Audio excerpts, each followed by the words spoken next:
I got a show today. It's all I'm trying to do. Hustle and motivate. Hot diggity darn.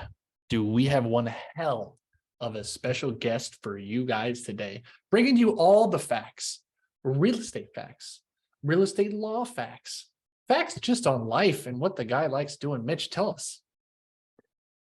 Man, nothing is really more humbling than speaking to someone who is 10 times smarter than you are. Just when you think you know quite a bit about a topic, you speak to somebody like our guest today, and he just blows your mind and makes you feel dumb in the best ways. And I'm glad that he's a guy that's in our corner as far as what we do on a day-to-day. And so I'm excited for the people to hear the knowledge that he's going to drop on everybody. Thanks for listening. Welcome in, everybody, to another episode of Time to Get Shit Done. I'm your host, once again, Greg Porchi, here with my co-host, Mitch Howard. Mitch, why are we wearing shirts like this? This is Floral Friday here at the Market Price Capital offices. Floral Friday. And yeah, I'm feeling, it's warming up outside. Or again, I'm in Nebraska, you're in South Dakota. You were just talking about, 10 feet of snow still on the ground for you guys. But enough of me talking. I promise you, I will not be doing a lot of that here today. I want to introduce our extremely special, extremely smart, and I was telling Mike here before we got on this that I was a little nervous on bringing him on because he's a little bit too smart. And I want to make sure that you guys as listeners always try and make sure you're not the smartest person in the room. That's one great way to learn.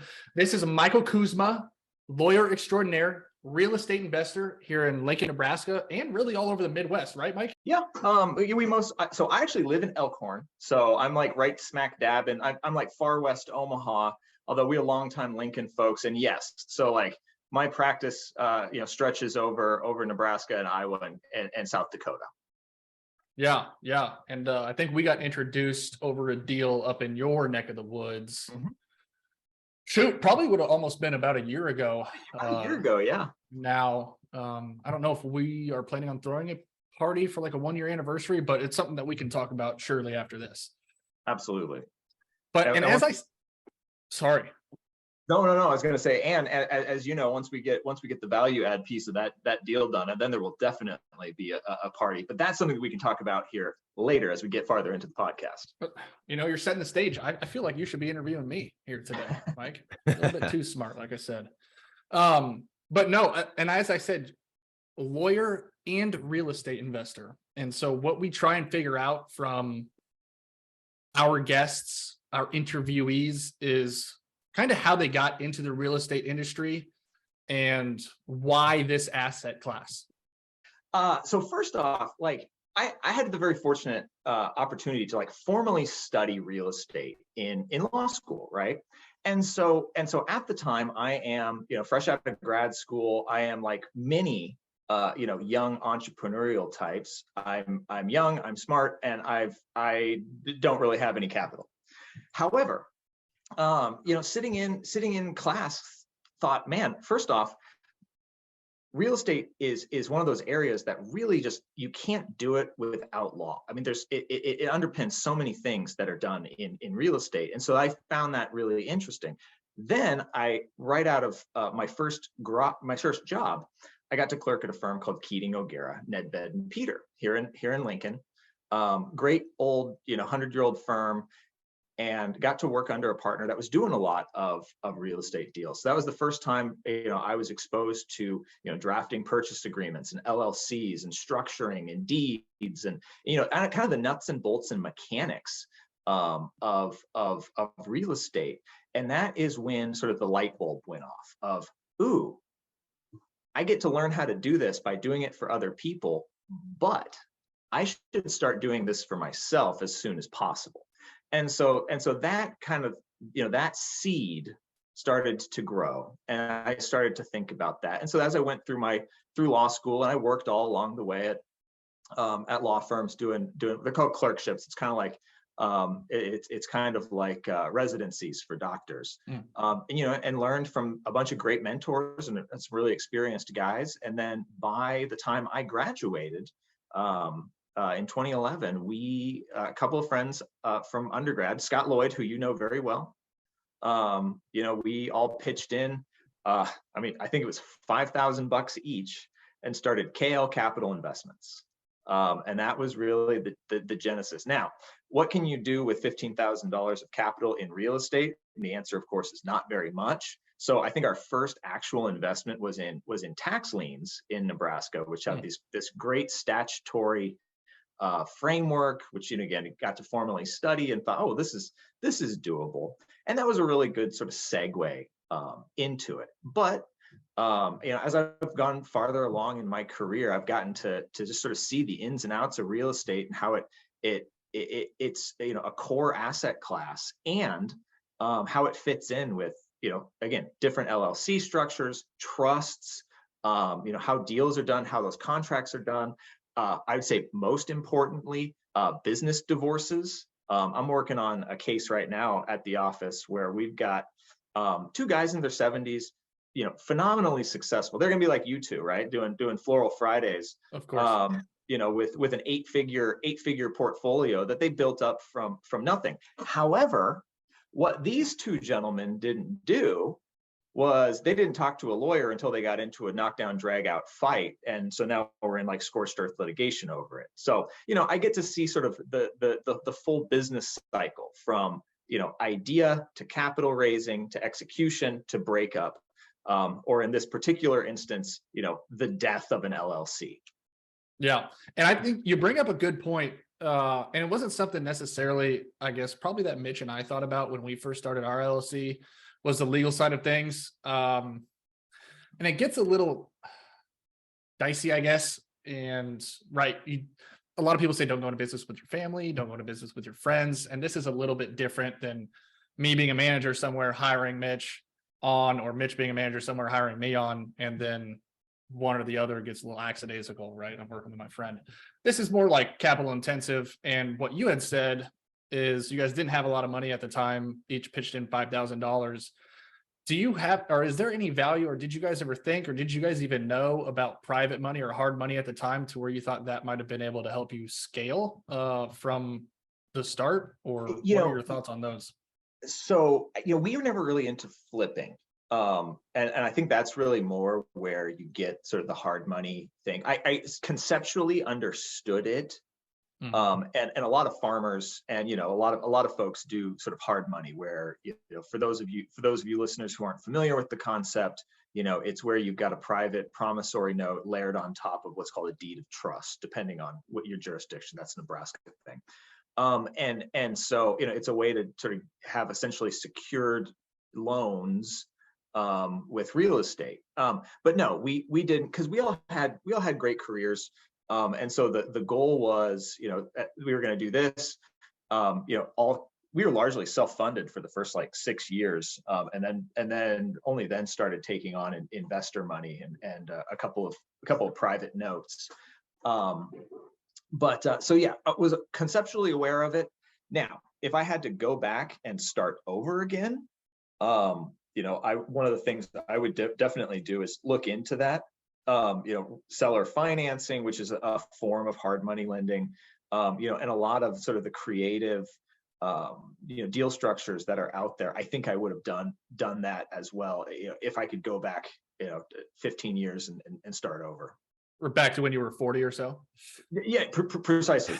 Yeah. By the way, yeah. I'm coming to you guys live from Happy Acres Retirement Home here in I didn't know if you had moved to retirement facilities or not, but I'm glad to see you're still there and I'm alive and kicking, boys. Yeah, absolutely. And I realized that I lost track. This is my stress ball. I kind of realized that I lost track of what I was actually getting at to ask. And let me jump in here. I'll help you out, Greg. Please. So Mike, you said something that piqued my interest and I've had interest in for a long time, and that's tax liens. So did you actually do a tax lien deal? And can you also explain to the audience what exactly that is? Okay, well, this is Nebraska specific, but in Nebraska, there's a whole statutory scheme that property taxes in Nebraska are paid in arrears, meaning you pay your property taxes a year late. And so, in fact, the tax sale just happened March 1st, because it's the first It's the first day of March, I believe. And so what a tax lien is it's a statutorily created vehicle where you pay the county on delinquent taxes, and in exchange for that, you get a first lien, even over bank financing, on the property, which comes with statutorily guaranteed 14% interest. Now, rewind back to the early 2010s, right? 12, 13, 14. And, and even until recently, 14% interest was unheard of in the market, right? You got, treasury bills at 2%. And so it was a great way to get started. And because, we had banking connections and kind of understood how that game was played, we were able to take that portfolio and get leverage on it, meaning we put a line of credit secured against them, and we're able to go out and buy them. Now, the problem with tax liens is they're really hard to do at scale.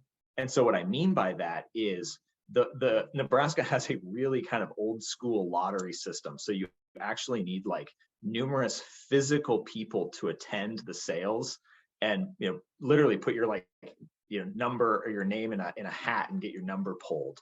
And that's how you get the luck of the draw. The other issue with them is you don't know how long you're going to have them for. And so, for example, if they're held to maturity, and what that means under Nebraska law is they're held for like the 3-year period plus, I think it's whatever the notice period is, 6 months or whatever, then you would take a tax deed on the property. You could foreclose on it. And we only had that happen twice. And ultimately made, decent money, but nothing wild on those. But you actually end up carrying and paying those taxes to preserve your lien over that 3-year period. But most of them pay out after a few months, and you collect your interest and your fees and your spread and move on to the next. So it's a great business to start, especially if you're using sort of limited amounts of capital.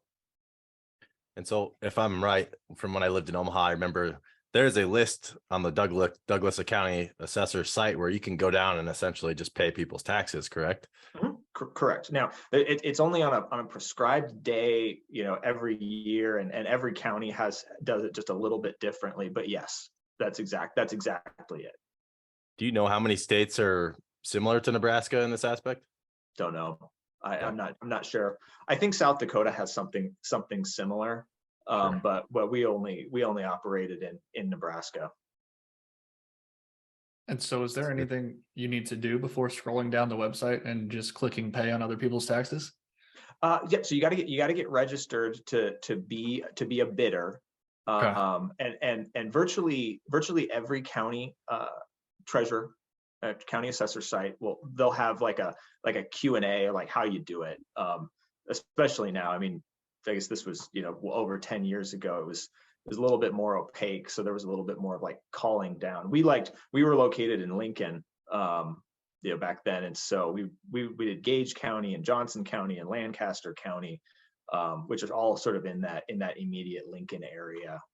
And it was a blast. It was a lot of fun. And like I said, it's a fun business, to sort of get exposure to real estate, with a fairly limited amount of capital.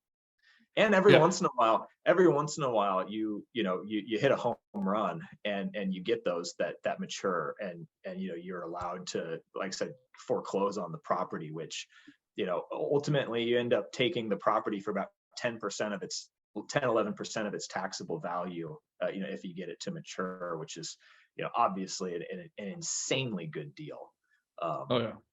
If you get lucky. How many do you think you bid on before you actually got to close on a couple of them? No, we did it for 5 years. So, I mean, a couple hundred. So, I mean, the hit rate's probably like under 1%. But again, like we made the majority of our returns on the fact that we were borrowing money at, on the line of credit at, I forget if it's 5 or 6%, and investing it at 14. And so we were able to take that money and use leverage, which again is one of the things I studied and find to this day fascinating about real estate as an asset class, and do it that way. So your returns on equity, using that model are great, and it's no different than, buying a rental, and using leverage so that, they increase your returns on equity. And I'm glad you said it too, but using other people's money to make money yourself was kind of the point that I was looking to get at before, until I was really interrupted by Mitch. But it's all good because really it's Floral Friday. We got a really smart guy. I'm not really necessarily following along everything that you're saying, but I'm really hoping that people take Google and Chat GPT seriously with some of the stuff he's saying, because after you did these tax liens, where did kind of your portfolio start to go or start to build after that? Because now you've got a hell of a lot of money. Yeah. Yeah. So after a few years of doing that, we decided it was kind of time to pull the trigger. And we'd always been interested in commercial, double and triple net stuff. I'd gotten to do some of that in the law firm context and thought, man, this is wild. So you're telling me you can, have these high quality tenants and put these deals together, and they're fairly low maintenance. And with my group, KL Capital, we all have our own careers. John's a project manager at Hewitt. I'm an attorney at Hilgers Graben. Scott's a CFO, at a software company. And so we've all got these day jobs. And so the thinking was, well, hey, how do we, leverage our time, right? And so commercial was one of the big ways that we sought to do that. And so probably 18, so a few years after we started KL, we bought I think at the time it was only about $500,000, but a little brick building that had CarQuest in it as a tenant. And that was our first triple net building. In that case, it was actually double net, but did that and thought, man, this is great. And then from there, just really expanded out. So now we do a lot more. We like strip malls. We like single tenant, triple net. And my thinking is we work sort of really hard on up front to get the deal done. And then there's not a lot of work on the back end, which is great for those of us. A lot of my investors are other attorneys like me who are, I think you said I can be a little bit colorful on this podcast, but they're like prostitutes, right? I mean, I get paid by the hour, right? So, I have to leverage my time in that respect. Yeah. And I think, and I believe, right, the triple net lease side of things is an incredibly safe investment, and something I believe that you were saying before I hit the record button. Yes, we talked for like 2 minutes before we record, was kind of the history of real estate, and then kind of how real estate as an asset class, and then into the triple net space is safe. And over time, that, would you call it the safest asset class that there is out there? I would definitely call it one of the safest. So I mean, like, all right, so without getting too far in the weeds, let's like go back to call it the year 1500, right? What did all the landed gentry back in Europe have? Land. What did most of the people that came to the United States not have? Land.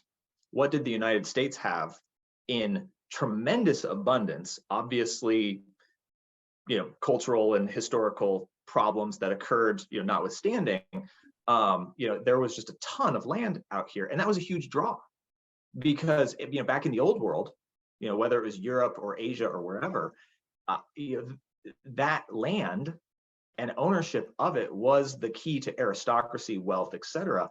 And the only way to get it was to come to the United States. Well, interestingly, and this is again partly because I'm a nerd, it turns out like over a long enough period of time, you've never lost real estate, you never lost money on real estate in the United States. Now, again, important caveat, over a long enough period of time. That could be, 3 years, or that could be 30 years. But because of the way that our monetary system is structured, the value of a dollar is designed to go down. Ergo, a hard asset moves inverse to that. And that's just a quirk of our monetary system. And so, the vast majority of my net worth is in real estate. And the reason for that is there's just this structural advantage to that asset class relative to cash, relative to bonds, or even relative to some operating companies, just because of the way it's structured. So I wouldn't call it the safest, but that's just because I rarely speak in absolutes, but I would certainly call it a very safe, wonderful asset. And I would also note that there are also ways, we talked about flipping and multifamily, where you can make, and development where you can make just tremendous returns by taking the risk and creating something. Because that's one of the other structural things, to think about for those of you going on your real estate journey is, at the end of the day, one of the great things about America is there was really nothing here, when we started 700 years ago. And so the system is designed to encourage creation and building and renovating and making something out of effectively nothing. Well, that's how the government gets paid taxes. Absolutely. So of course it's set up that way. But when we lose money, we don't get it back, which is odd. But when looking at like the triple net lease side of things, obviously, I mean, it's a lot safer investment than, like you were saying, the multifamily or your single family. Now you're taking a lot more risk with those, but you also, in my opinion, have a lot higher upside on the short term versus a triple net. So depending on what you're looking to do, in like Mitch and I's case, we do a little bit of everything, and you diversify your portfolio. You get the triple net side of things where you have safe money in essence, and then you get your speculative stock money, right? Doing single family homes, maybe some multifamily, even though multifamily, pros and cons of everything. Multifamily provides a little bit more safety when it comes to a single family home. Mitch, I think you were saying this the other day, but if your AC goes out, it wipes out your cash flow for the entire year. So there's pros and cons to everything. And I'm not here to tell you guys how to do things, but just like your financial advisor would tell you to diversify your stock market portfolio, we want to provide, I guess, value or information on all different sides of the real estate market and how you can make money. So tax liens, single family, multifamily, triple net leases. But no, I just wanted to make a point there. So Mitch, I think you had a question. Well, you have economies of scale in multifamily, right? So multiple doors within one asset. And so your cash flow's not wiped out if it takes too long to fill one tenant. And so I do want to jump back, though. You had a great point about real estate, and over time, no one's ever lost money in real estate over a certain amount of time, right? And the government also heavily favors real estate investors and rewards them with tax benefits like bonus depreciation, 1031 exchanges.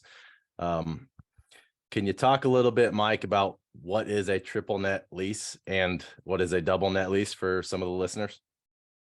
Oh, absolutely. All right, let's start with the triple net lease. So what a triple net lease is a deal whereby an operating business says, hey, I'm going to rent your property, but I don't want you, landlord, really involved.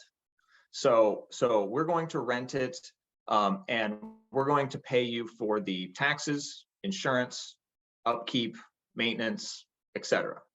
You, landlord, you're required to provide us a solid structure, a roof, a foundation, and sometimes parking, right?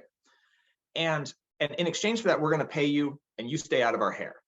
Obviously, my favorite asset class. Yeah. Actually, I didn't really think about that until we were just talking about this now. But for those listening, Mike is bald. And so I remember in law school thinking, well, why the hell would somebody do that, right? Like, why the hell would you do that if you're a business owner? Well, it's embedded deep in the tax code. And so in a corporate tax class, I had this aha moment, which is, oh, for a company like McDonald's, for a company like Verizon, for a company like CarQuest, they're not in the business of real estate. They're in the business of selling hamburgers, car supplies, cell phones. And so they don't want to have to deal with understanding property taxes and insurance and frankly, dealing with local vendors in 50 states. They just want to be able to do their thing. And more importantly, they get to deduct all of that penny for penny, right? So from their perspective, it's an incredible tax advantage to them because they get the deduction up front. Whereas, for landlords like myself, or the clients that I represent that do this, I mean, you get some great tax advantages, again, which gets back to the historical thing of, hey, we society through the tax code has said, we want you entrepreneurs to be building. We want you entrepreneurs to be creating and expanding. And that so that's what a triple net lease is. And that's sort of the philosophy underpinning it. And so what makes these safe investments would be these large corporations are your tenants, right? Probably not going to go out of business anytime in the next 10 to 15 years. And you're not responsible for CapEx renovations. They can come in and do whatever they want to the property interior wise, correct? Generally speaking, I mean, the devil is in the details. Most of these leases, a lot of these triple net leases are 40 and 50 pages long. The ones that I draft and do are, again, 40 and 50 pages long. I mean, they're very detailed, and so there's always some nuance to them, but in general, that's the idea. Now we KL, we like to be more hands-on and manage, and so a lot of the leases that we do, we say, hey, we'll handle it all, and we'll just charge it back to you through what's called a CAM, so a common area maintenance charge. We specialize on a lot of multi-tenant bays, so where you'll have an anchor tenant and then like a local tenant, and then that's sort of the upside for a lot of the properties that we do. And tucked in there will be language about small capital improvements, what how the tenants can renovate. I mean, here's a great example. We own a Verizon out in Grand Island, and they basically said, hey, we're going to renovate. Here are our plans, approve them, and we'll handle everything else. To which we looked at them and said, yeah, that's fine. Why? If they're going to put in several $100,000 back into my building, that means they're not going anywhere. Now, Greg, you mentioned something important, but that is, the returns on single family and multifamily and development are significantly better than triple and double net leases. And the reason for that is you have dynamic pricing where, when you have an apartment turnover, you can raise the rents. When you have, a vacancy, you can raise the rents. Whereas in a lot of these triple net and double net leases, they're 20 years long. And so they're almost like bonds in that respect. Yeah. And you'll write in like every 3 years, every 5 years, hell, every year, those leases will go up 2% or whatever it may be. So to keep up with, I guess, inflation, and probably any other triple net lease that you're going to have in the area is going to have either a similar or the same contract. I don't know. Is it kind of similar to like, I don't know how you follow like professional sports, the NFL, if anyone's ever heard of the National Football League, but they try and say, Dak Prescott, if he's making 300 million, then who we got? Patrick Mahomes should be making 400 million. I mean, is there comparisons, or is that completely out of the legal picture? For that to be happening and you to be able to see other contracts for how they're set up for the buildings around that area. Does that make sense? No. Yeah. Yep. Absolutely. Okay.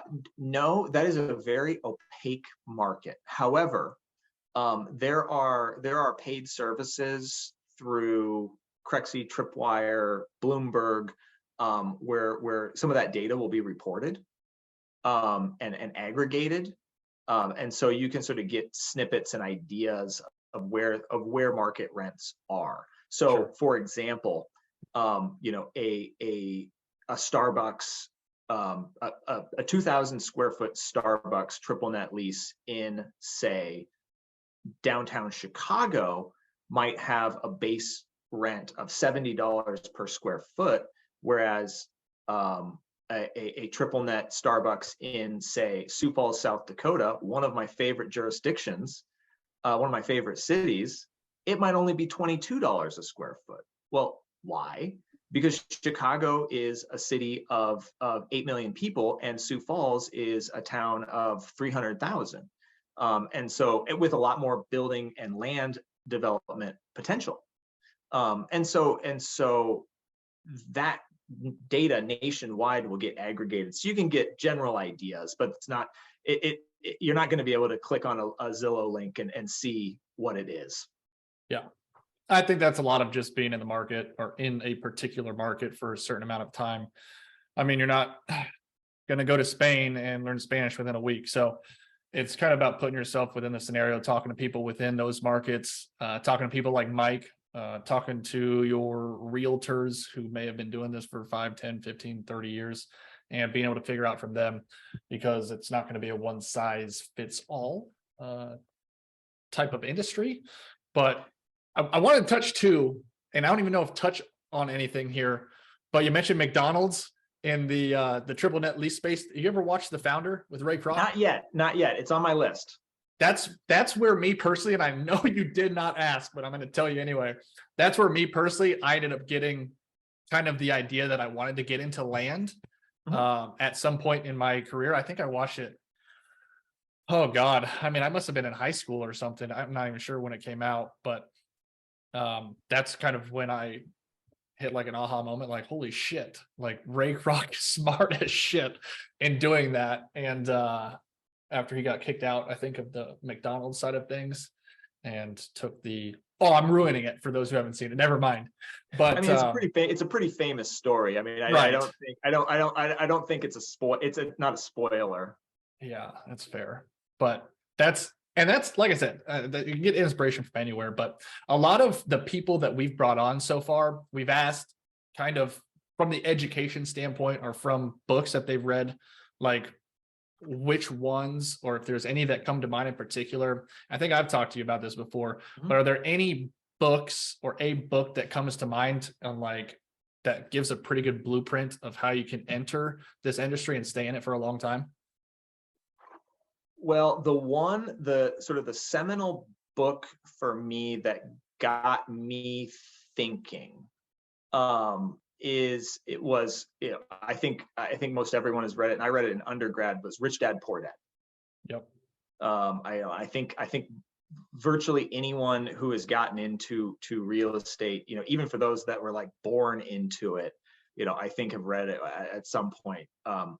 And now my big beef with that book is that it makes it sound like buying an apartment complex is as simple as buying a McDonald's hamburger. Right. You know, and as you know, for those of us who are actually in it, it's way more complicated than that. You know, and so honestly, that was one of the things I read it in undergrad, you know, before knowing I was going to go to law school, but knowing that, and kept thinking like, yeah, he makes it sound like it's something that you can just, you know, do. Now you can, right? Like if you've got good lawyers and good accountants and good real estate advisors, you know, without knowing any of the mechanics of it, you can do it. And that's actually something I tell clients and folks all the time, and I'll tell your listeners, you know, if you've got a good deal, you can hire everything else done. You don't need to know everything. Shameless plug: Hilger's Graben practices nationwide. Give us a call. Right. You know, so if you've got a good deal and you find something, you know, the deal drives everything else. You know, if you've got a good deal, everything else can fall into place. But that for me was the the book that made me go aha. Now the other ones were probably the seventh edition of Real Estate Transactions by Westlaw, which I don't think many people would A, want to read, or B, care to without having to in for a law school course. It sounds like a small book that's about this thick with very small type. Is that? I've never heard of the book. So it's on my desk. It's on my shelf. I can go grab it. Yeah, probably not many pictures in that book for you, Greg, I'm guessing. Yeah, I'm more of like a picture guy, like a green eggs and ham type of dude. Graphs and pictures, yeah. Yeah, that's what. See, I got like the 20th anniversary edition of the Rich Dad Poor Dad, and it just was super easy to read. And then they recap at the end, and they ask you questions. Never did the recap or questions, but it just made me feel like I was going through a 400-page book a lot faster because there was a lot of fluff in there. Hey, I hear there's a Top Golf for sale in Omaha, Mike. Have you looked into that deal at all? How did you know? That's on the market, isn't it? It is. Yes. I knew you'd be going after it, man. Yeah. Devil's in the details on it. I think it's a trophy asset, but I think there's better value to be had elsewhere. So I think we're gonna look elsewhere. But it's still, I mean, fabulous property for sure. Yeah, and I don't know what the numbers look like there, how they operate it, because it's not during the winter, but I'm assuming it's definitely operating during the winter. I know it's operating during the winter, but more or less, like, is it hitting the same numbers as it does during warm weather seasons? From a landlord's perspective, it doesn't matter. Okay, as long as the number at the end of the year is very high. Yeah, no, but see, I looked at it as well. I thought it was a little bit risky because just in case Top Golf ever did go down, you have to put a lot of capital into that land to be used for something else, or maybe I'm wrong. I don't know. So that was that's the thing with real estate. As long as you can hold on, and that partly comes with structuring deals and partnerships and your capital stack such that you can. I think anybody would be fine, even if Top Golf left. Now, the devil would be in the back end fill of that. So, it's an interesting deal structure for sure. Yeah, and I don't think that Top Golf's going anywhere anytime soon because we're in Nebraska, and let's face it, I don't think I have to say it, but we are in Nebraska, so that is one of very few sources of entertainment that we have, and people do like golf here in Nebraska and can't necessarily afford to do like a full winter living in Phoenix or something like that. So it's a nice little hobby to take your date, first date, take your family out there or have a corporate event. Not sponsored by Top Golf if you're watching though. So yeah, no, I'm glad that you brought that up, Mitch, because it's nice to see who we're competing with. Well, Mike, outside of real estate and being the best lawyer in the country, what do you like to do? What kind of hobbies do you have? Oh man, so I'm big into fitness. I actually met my wife in the gym that the apartment gym that we were both using when we were both in grad school. So that's definitely a big one for us. And then we like to host parties. That's like one of our big things, is hosting people and getting together. And that's actually one of the things I really like about real estate is, at the end of the day, it's a people business, right? You get to know your tenants and your investors and your partners and your just the people that you work with. And so at the end of the day, I think that's one of the most fun parts about real estate is the people. So those are my hobbies.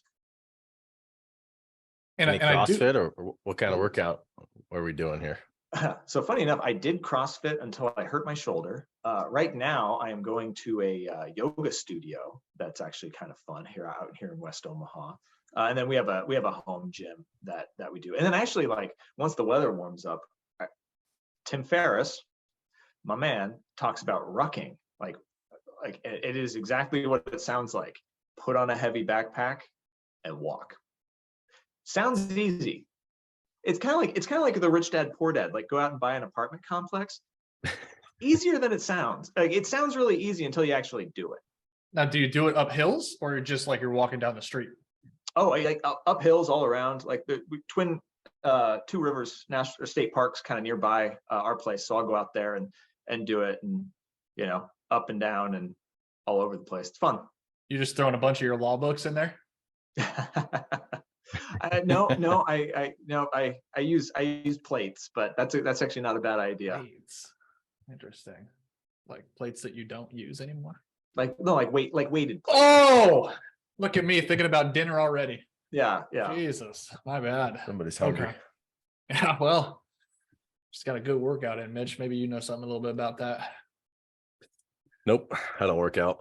No, but I did, and it's a weird transition right back into like actual real estate law stuff here real quick, but I wanted to touch on the legal side of things before we ended this at some point. And that is, and there's a lot of questions I feel that I've seen within a real estate investor group that we're in here in Lincoln about when to create an LLC, when to have separate LLCs for separate deals.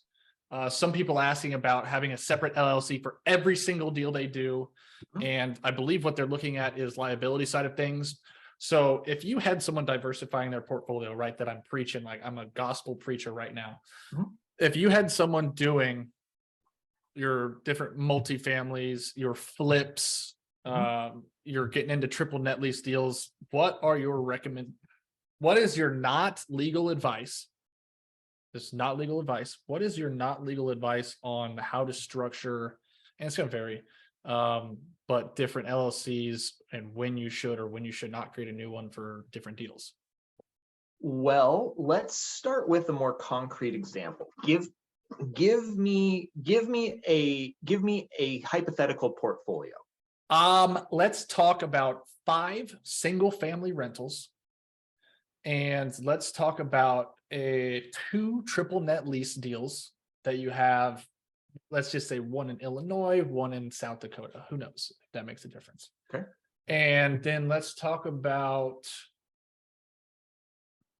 maybe you have 3 flips going on at the time. Okay. And let's just make it there. All right. So I, especially for single family homes, and especially if we'll take the single families and the flips first. Flips, I think you can all do in one LLC, and here's why. You're not holding them for very long. They are effectively inventory that you're churning. And so from that perspective, like the asset protection issue is not that big of a deal in my view. And I think most importantly with the flips is that because they're not long-term holds, you want to have that flexibility to have them go in and out, as you buy and sell. And so having that capital all self-contained, obviously you can move it out through distributions when you have sales.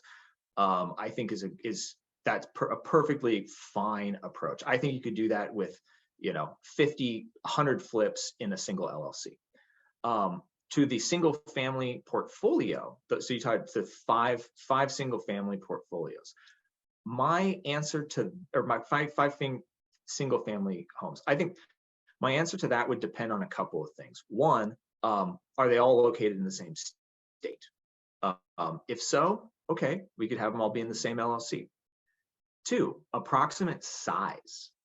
This is a real example. I got a client, a well-to-do family here in Omaha, and they've got 2 rental properties, and they just asked me, hey, this very question, should we put these each in their own LLCs? And it's two fairly nice single family homes. Each is about $250,000, about 300, give or take. So you're looking at, a little bit over $500,000 worth of real estate. And ultimately I said, I think for efficiency, you can just throw them into one. I think you can just throw them into one. From an asset protection standpoint, the best practice is, yes, put every single one in its own LLC. Frankly, from the lawyer hat of me, that's better for me from a fee side of things. As a practical matter, I don't think it's necessary. I think it's use your best judgment. And when you get over a couple million of assets, yeah, then it makes sense. So it depends on that as well. And then lastly, it also depends on whether or not you have any partners. That's probably the most critical driver of whether or not you need another LLC. If you have other partners that have differing deal structures, then yeah, absolutely, you'd want an LLC, because the LLC is effectively, that's the living, breathing embodiment of the deal. And so based on those three factors, my answer would change. Yeah. And I mean, would you encourage a joint venture versus like creating a new LLC with someone for you have any pros or cons from the could or could not be legal side of things? Well, I guess when you say joint venture, what do you mean? Greg LLC and Mitch LLC go in to buy $250,000 single family rental. Oh, yeah. In that particular instance, yes, I would do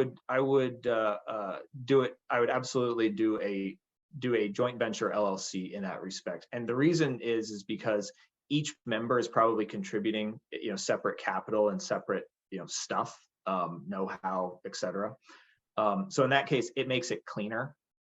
Because I have seen, situations, especially with guys early on, where they are, just trying to get up and going, and they might have like kind of a handshake deal of like, hey, you put up all the money and everything's held in your name, and you pay me 50% of the profit on the back end, and then there's nothing papered up on it, and then then really you are going on a handshake. Mm-hmm. And so from a legal standpoint, you're just in a lot better shape to paper up. Now, as I like to say, don't let the risk tail wag the dog.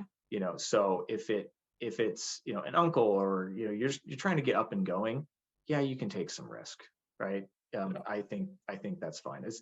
As the numbers get bigger, I think then, and the parties get more sophisticated, just the more documentation, the more protections need to go into it. Yeah.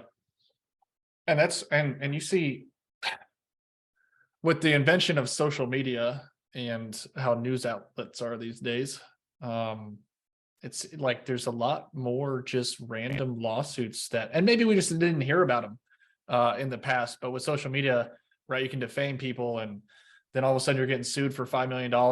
And so we just want to make sure that, like, you guys understand, Mitch and I, from near the start, we're working on the legal side of things, not us professionally, but working with a gentleman like Mike, literally Mike, to make sure that we are covered in all aspects. And the guy's running deals, and the guy does real estate law, and the guy gets cum laude from Nebraska Wesleyan University, and the guy gets to go to school for free, and the guy gets some fellowship stuff. I mean, the guy's way smarter than we're ever going to be. So aside from the first episode, I'm super glad that I've surrounded myself with people in this podcast that are way smarter than me. Mitch, hopefully you caught that, but again, right to my point. And I don't know about you guys. Time is ticking on the day. And Mike, I greatly appreciate all the information. I know we've spoke several times, sometimes free, sometimes not free. But we appreciate you coming on this podcast. Seriously, like, you provide a lot of information that I'd love to. I didn't know. I'd love to come back. I mean, honestly, I love talking about this stuff. I could talk about I could talk about syndication and some of the legalese that goes into that. Yeah, I mean, I do this all day. Like, this is my happy place. So I'm happy to come on and share what I know. Yeah, I think at some point, hopefully we'll dedicate an episode just to syndication, because I believe that is a huge way for people that don't necessarily have the capital to do, right, these $4.5 million strip mall or these 500 unit apartment deals, to get your name out into the industry. And it was something that you said earlier too, and I was listening, that if you find a good deal, like, the money's going to come. And Mitch preaches this day in and day out. And I get a little bit worried about when we're looking at some apartment deals, and are we going to be able to find $8 million? Are we going to be able to find this or that? You know, word spreads pretty fast when you have a deal that's bringing back 20% IRR or cash on cash or whatever it may be. So no, we seriously, man, like you spread a lot of knowledge that, again, I'm going to have to watch and listen to this, and I will, because I edit some of it back and write some of the stuff down, because a lot of it is stuff that I needed probably to listen to you earlier about, because I think you've probably said most of it. So no, man, we appreciate it. And Mitch, and I don't know if you have a clock in your room by now, Mitch, or not, but can you tell the folks what time it is? It's always time to get shit done. Thank you, Mike, and thanks everybody for listening. It's all I'm trying to do. Thanks, guys. Hustle and motivate. Choppers a throwaway. Hustle the overweight. That's why they follow me, huh? They think I know the way. Cause I took control of things. Ballin' the solo way. And if you pattern my trend, I make you my protege. Lost in that soldier race. Niggas don't know them days.